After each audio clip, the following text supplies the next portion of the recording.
लक्ष्य अब का सबसे अधिक 9 लाख करोड़ रुपए होगा। किसानों पर ऋण अदायगी के भार को कम करने के लिए बजट अनुमान 2016-17 में ब्याज सहायता के लिए 15,000 करोड़ रुपए का प्रावधान किया गया है।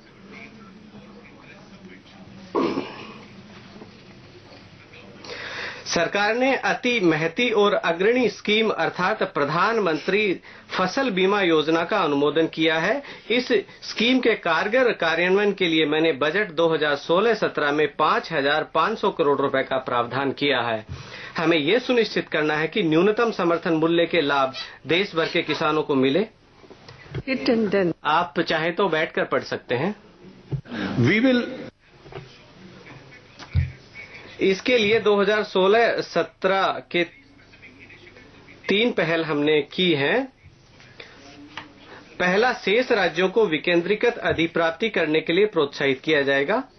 दूसरा, भारतीय खाद्य निगम के माध्यम से ऑनलाइन अधिप्राप्ति प्रणाली शुरू की जाएगी। इससे वास्तविक अधिप्राप्ति के पूर्व पंजीकरण और मॉनिटरिंग के जरिए पारदर्शिता बढ़ेगी और किसानों को सुविधा होगी। तीसरा, दालों की खरीद के लिए कारगर प्रबंध किए गए हैं। किसान अपनी पारिवारिक आय बढ़ाने के लिए अन्य संबंध कार्यकलाप भी करते हैं। किसानों के लिए डेयरी उद्योग को अधिक लाभदायक बनाने के लिए 4 नई परियोजनाएं प्रारंभ की जाएंगी। पहला, पशुधन संजीवनी, जो पशु स्वास्थ्य कार्यक्रम है, जिसमें पशु स्वास्थ्य कार्ड का प्रावधान है, जिसको नकुल स्वास्थ्य पत्र कहा जाएगा। दूसरा, एक उन्नत ब्रीडिंग प्रौद्योगिकी। तीसरा, ई पशुधन हॉट का सृजन, जो ब्रीडर और किसानों को परस्पर जोड़ने के लिए एक ई मार्केटिंग पोर्टल है। और चौथा, देसी प्रजनन के लिए एक राष्ट्रीय जेनोमिक केंद्र। इन परियोजनाओं का कार्यान्वयन आने वाले कुछ वर्षों में 8,050 करोड़ की लागत से किया जाएगा। शहद के उत्पादन में महत्तर वृद्धि हो रही है, जो वर्ष 2013-14 के 18 से 20 किलोग्राम प्रति बॉक्स प्रति वर्ष के औसत से बढ़कर वर्ष 2015-16 तक 25 किलोग्राम प्रति वर्ष प्रति बॉक्स हो गई है। देश में शहद का कुल उत्पादन 14-15 के 76,150 मीट्रिक टन से बढ़कर 86,500 मीट्रिक टन हो गया है। अब 90% घरेलू शहद का निर्यात किया जा रहा है। अब आता हूं ग्रामीण क्षेत्रों पर। कृषि के बाद अब मैं ग्रामीण अर्थव्यवस्था के अन्य हिस्सों की ओर ध्यान आकृष्ट करना चाहूंगा। 14वें वित्त आयोग की सिफारिशों के अनुसार सहायता अनुदान के रूप में ग्राम पंचायतों और नगर पालिकाओं को 2.87 लाख करोड़ रुपए की राशि दी जाएगी। ये पिछले 5 वर्षों की अवधि की तुलना में 228% की महत्तर वृद्धि है।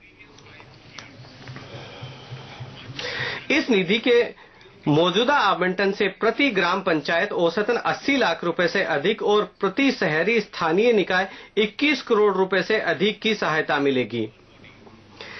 ये अधिक आवंटन गांवों एवं शहरों का कायाकल्प कर सकते हैं। इसे कार्य रूप देने के लिए पंचायती राज राज्यों के साथ कार्य करेगा और दिशा निर्देश तैयार करेगा। सूखा और ग्रामीण आपदा वाले क्षेत्रों पर ध्यान दिए जाने की अत्यंत आवश्यकता है। इन आपदाग्रस्त क्षेत्रों के प्रत्येक ब्लॉक को दीनदयाल अंत्योदय मिशन के तहत एक विशिष्ट ब्लॉक के रूप में लिया जाएगा। बहुविध आजीविका के प्रोत्साहन के लिए स्व सहायता समूह के गठन की प्रक्रिया तेज की जाएगी। मनरेगा के तहत क्लस्टर सुविधा टीमों का गठन किया जाएगा, जो जल संरक्षण और प्राकृतिक संसाधनों के प्रबंधन को सुनिश्चित करेंगी। इन जिलों को प्रधानमंत्री कृषि सिंचाई योजना के तहत भी प्राथमिकता दी जाएगी। वर्ष 2016-17 में मनरेगा के लिए 38,500 करोड़ रुपए की राशि का आवंटन किया गया है।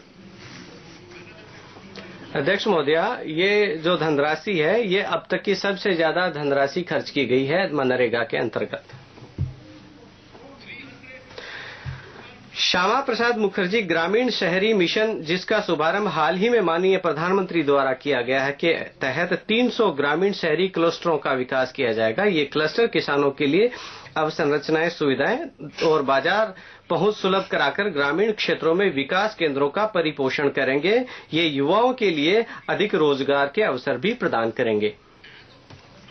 1 अप्रैल 2015 की स्थिति के अनुसार कुल 18,542 गांवों का विद्युतीकरण नहीं हुआ था। माननीय प्रधानमंत्री ने 15 अगस्त 2015 को राष्ट्र को किए गए अपने संबोधन में ये घोषणा की थी कि शेष गांवों का विद्युतीकरण 1000 दिनों में कर लिया जाएगा। 23 फरवरी 2016 तक 5542 गांवों का विद्युतीकरण किया जा चुका है। मेरे विचार से विद्युत मंत्रालय बधाई के पात्र है इसके लिए। ये पिछले वर्षों में हासिल की गई कुल उपलब्धियों से भी अधिक है। सरकार 1 मई 2018 तक 100% गांवों में बिजली पहुंचाने के लिए प्रतिबद्ध है। दीनदयाल उपाध्याय ग्राम ज्योति योजना और एकीकृत विद्युत विकास स्कीमों हेतु 8500 करोड़ रुपए की व्यवस्था की गई है। स्वच्छ भारत मिशन विशेषकर ग्रामीण भारत में स्वच्छता और सफाई की स्थिति सुधारने का भारत का सबसे बड़ा अभियान है।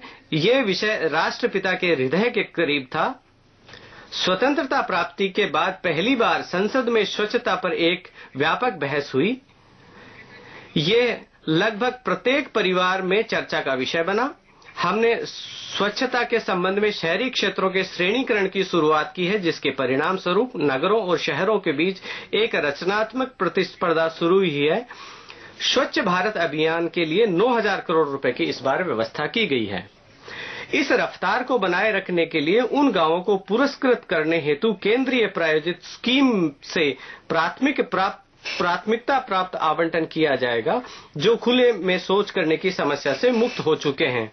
हमने अपनी आबादी से और अधिक लाभ उठाने की आवश्यकता है। हमें भारत के ग्रामीण क्षेत्र में डिजिटल साक्षरता का प्रसार करना होगा।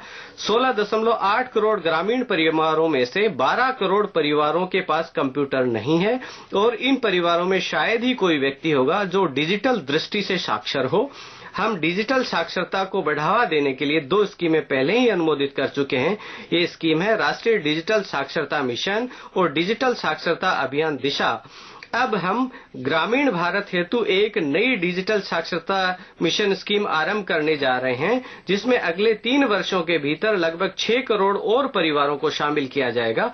इस स्कीम का ब्यौरा अलग से दिया जाएगा। विवाद मुक्त स्वामित्व बनाने के लिए भूमि अभिलेखों का आधुनिकीकरण करना अत्यंत आवश्यक है। राष्ट्रीय भूमि अभिलेख आधुनिकीकरण कार्यक्रम को डिजिटल इंडिया पहल के अंतर्गत नवीकृत किया गया है और इसे 1 अप्रैल 2016 से केंद्रीय क्षेत्र की स्कीम के रूप में क्रियान्वित किया जाएगा। इस नवीकृत कार्यक्रम से एक समेकित भूमि सूचना प्रबंधन प्रणाली तैयार होगी। इस परियोजना 150 करोड़ रुपए की व्यवस्था की गई है। पंचायती राज संस्थानों को अभिशासन क्षमता विकसित करनी होगी ताकि सतत विकास लक्ष्यों को हासिल किया जा सके। इसलिए एक नई पुनर्संरचित स्कीम राष्ट्रीय ग्राम स्वराज अभियान शुरू किए जाने का प्रस्ताव है, जिसके लिए वर्ष 2016-17 में 655 करोड़ रुपए रखे गए हैं। समग्र ग्रामीण विकास के लिए मैंने वर्ष 2016-17 के बजट में 87,765 करोड़ रुपए आवंटित किए हैं। मैं अब बैठ के पढ़ूं। अब मैं आता हूं सामाजिक क्षेत्र, स्वास्थ्य देखरेख सहित।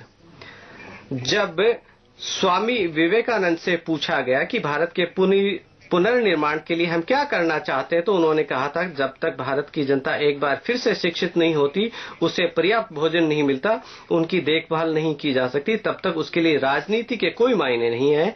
मैं अब सामाजिक क्षेत्र से जुड़े अपने प्रस्तावों की मुख्य बातें प्रस्तुत करता हूं। हमारे देश में रसोई गैस के सिलेंडरों को उच्च मध्य वर्ग की विलासिता की वस्तु माना जाता है। धीरे धीरे ये मध्यम वर्ग तक फैल गई, लेकिन गरीबों के लिए रसोई गैस सुलभ नहीं है। भारतीय महिलाओं को भोजन बनाते समय धुएं के अभिशाप का सामना करना पड़ता है।